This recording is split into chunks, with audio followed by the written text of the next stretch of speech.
She said, "I'm pregnant by him, but you should marry me to avoid a scandal." So I leaned into the scandal, threw a massive baby shower, invited both families, played her voicemail begging me to lie, and then revealed the real father's name to everyone.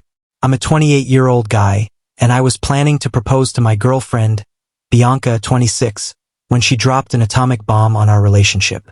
We'd been together for 3 years, living together for 1. I had the ring ready, had spoken to her dad, and was going to propose on her birthday next month.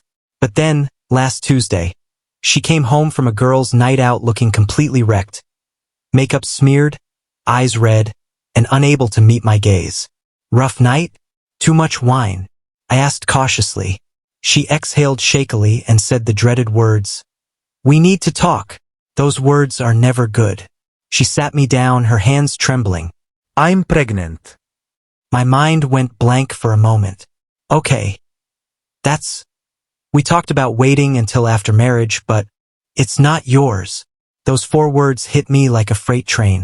The air felt heavy, like she'd sucked every ounce of oxygen out of the room. What? Remember 2 months ago when we took that break? 2 months ago we'd had a fight. A stupid one about her constantly texting during our dates. She'd said she needed space. We were apart for 2 weeks. It was the longest 2 weeks of my life. You said you needed time to think, I replied, trying to process.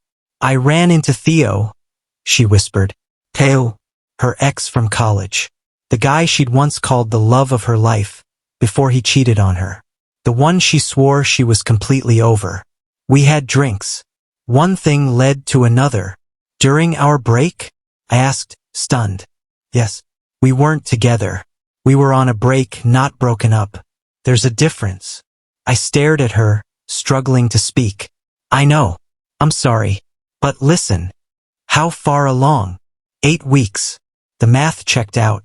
Right during our break. Does he know? I asked. That's the thing. And then came the entitlement. He's engaged to Meline. Remember the girl from? I don't care who she is. Did you tell him? I can't. It would ruin his life.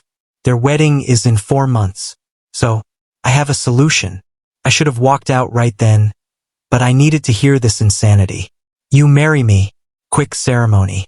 Everyone thinks it's yours. We raised the baby together. No scandal. I laughed. Couldn't help it.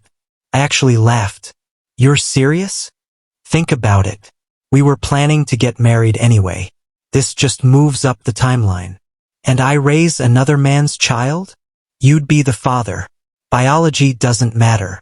It does when it's built on a lie. It's not a lie. It's protecting everyone. Theo's fiancée doesn't get hurt.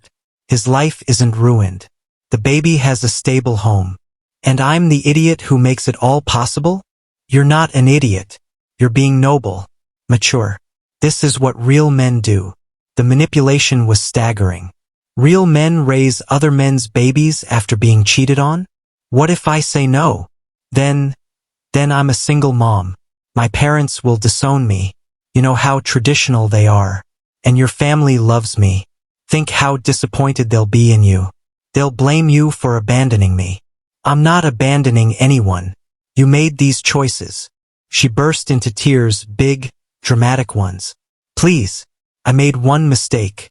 Haven't you ever made a mistake? Not one that requires someone else to restructure their entire life to cover for me. I'll make it up to you. I'll be the perfect wife. You'll never regret it. I need time to think. Relief flooded her face. She thought she had me. Yes, think about it. But not too long. We need to move fast.